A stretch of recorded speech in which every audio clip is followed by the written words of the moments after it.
Hello, happy Wednesday, happy vlog day, happy sunny day. So it is nice, isn't it, when you wake up in the morning and you know when you roll that blind or open them curtains, the sun is shining. Makes you feel good, makes you feel better.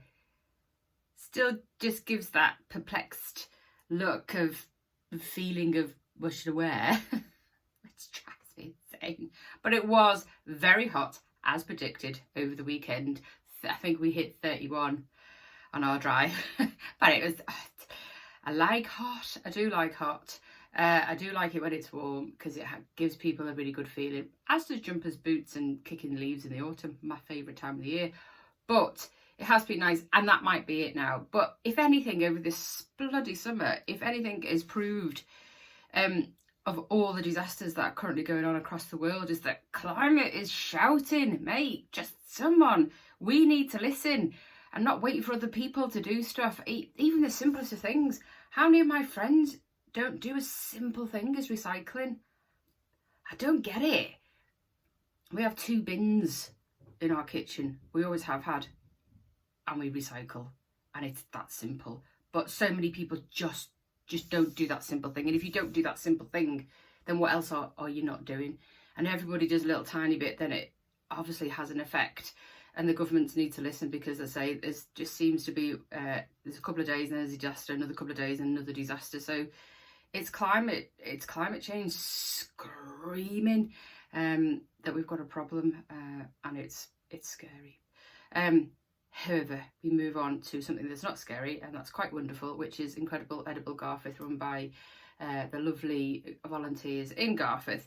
They have a seed giving away at Co-op. They've done it before on the 14th, which is tomorrow, between 1 and 2 outside the Co-op. So go and see them, go and chat to some of the volunteers, and they're doing some seed giveaways as well.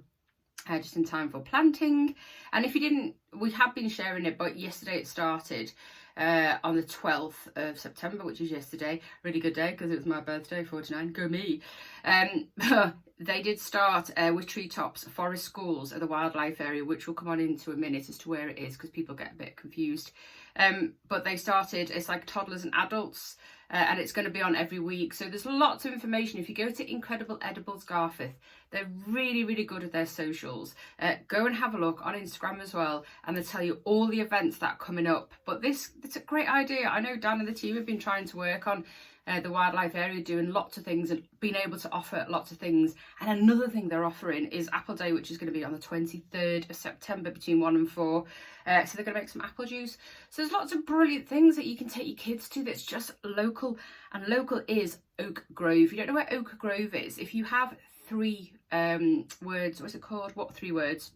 Which is the app. Then the 3 words to use for Oak Grove is likewise, marzipan, exams. So they're the 3 words, likewise, marzipan, exams. But if you don't have the 3 words, then you've got the podger. Turn the first right that you see there, you go in there, and what we tend to do is park at the leisure centre, which is a better idea, and walk, because there's not many places to be able to park, because Oak Grove is like a cul-de-sac and there's only so many houses in this tiny road. So you walk around the podger, take your immediate right, which is Oak Grove, or you can access it off Bar Lane, them little stairs that go down. Right at the end, where it looks like, oh, where do I go now? It's just grass, and then you can see the bridge going overhead. Take a left, follow the little path all the way around. You'll see one of the troughs, one of the Incredible Edible troughs. Follow around, and there's a big green gate, and that's the wildlife area, and lots is going on. So please go and have a look at Incredible Edible Garforth on either Insta or Facebook, and have a look at these fab autumn events that are coming up and stuff that you can get involved in with the kids as well. We've got loads of things for adults and kids, especially like Funky Jivves, which is something completely different. The lovely Cat runs these preschool activities for your kids, which is brilliant, because it's all about movements and excitement and fun and dancing and just letting your kids have fun. And she runs that from Walton School of Dance, which is just on Barley Hill on the left hand side. So you've got Technicolor on the corner, just where some of you, if you've been here for a long time, used to be Gold Star Carpet. As you turn into Barley Hill, just on the left, there's a little door there, and you can go upstairs. But she runs brilliant classes, does Kat at Funky Jivves, and been doing it for a long time, so she knows what she's doing, and she's fab with kids. So there's lots of little things going on for your toddlers and preschoolers as well, is getting involved in the wildlife area that's going on and getting them to see things that are growing, and also movements, which is really important for your child growing up before school. What's not great? Vape shop. Another vape shop. Because we needed another one, didn't we? I mean, it's always one of them things. Competition obviously is a bad thing, but I just wish landlords would come and talk to me first and say, "Oh, right, Chris, I know you don't have any power," because I don't have any power as to what goes on in these things. I would love to. I mean, I make a lot of noise, and sometimes I do get people asking me, or as soon as, you know, I've got a list of people that, well, as soon as the premises comes up, can you get me in? And I can find the details, and I push these people in, and then it's up to the landlord to make that decision. And then it just, it drives me insane, because if the two vape shops are going to be in competition with each other, now that, you know, it's going to be banned to sell the disposable vapes, thank God, so they can't attract kids anymore smoking crap out. It really pisses me off, can you tell? And don't have a go at me for swearing, because that's another thing that annoys me. People get, "Hey, you shouldn't swear." Swearing was invented for a reason. It's because it's a feeling. It comes from me, it goes there, and it comes out. And I'm quite like it. And sometimes, you know, you've got to read the room, you've got to read the people. And sometimes the room requires a word that just gets it out. And vape shop is one of them. I'm not a vapor. I'm not a cigarette smoker. I get them, right? But I think they should be on prescription. So if somebody wants to give up cigarettes and they've been smoking a long time and they know it's unhealthy and know they shouldn't do it, but that fix is really, really hard to stop. I absolutely get that. But vape should be on prescription. It's seen as a jolly thing. It's seen as a real social thing, as cigarettes were seen at the beginning of time when doctors were smoking. We don't know enough about them either. Yes, they are probably healthier than cigarettes. I am no expert, but we just don't know the longevity of these things, and getting kids to smoke them even though they haven't smoked, because that's what they were brought in for, to get people off smoke. I could go on, because they just drive me insane when you're sitting next to somebody. I'm not a fan of smoke, so it's great that we don't, you know, it's not my choice to smoke, so I don't want to sit next to it. But then vaping is no better when someone smells like a breathing dragon smelling like a cupcake either. Not a fan of it.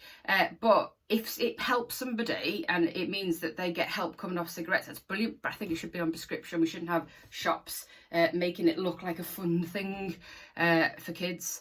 But hopefully that's now going to stop. Well, will it? We'll see. I mean, the last person, I was watching something yesterday that got fined for selling a 14-year-old a vape, got fined 28 quid. Hey ho. Anyway, we're moving on so beautifully. If you are applying for secondary school places for your child for next year, I think if you apply, I think, is it before October, the end of this month, and then you find out in March. It's a long time ago since I did that. Just have a look. We're sharing lots of stuff that's coming in locally about what you should look at when you're applying, and things to think about going forward, and how you apply, having your 5 preferences. So we're just sharing lots of information out, because obviously this is the time to going forward. So just be mindful of all the things that you need to do when picking your secondary school place. Looking into new pub ideas. So the Newmarket Inn will be opening next week, I think, if looking at their days countdown, and they've put a few pictures up. The Newmarket Inn Garforth is obviously taken over by the same brewery, Stonegate, I think it is, that own the Crusader. And I have been, I mentioned on the vlog and the blog, I've been trying to get hold of the brewery to find out what is going to happen at the Newmarket Inn. You know, what's going to be offered, what's going to be different, because we have 7 pubs stroke and tap room, obviously, with Quirky, and I want to know, you know, what they offer. Is it going to be exactly the same in the Newmarket? Is it going to be a wet lead pub showing sports on TV, offering the same type of drink choice, or is it going to be something different? Now, a lot of there's 3 of our pubs that offer food.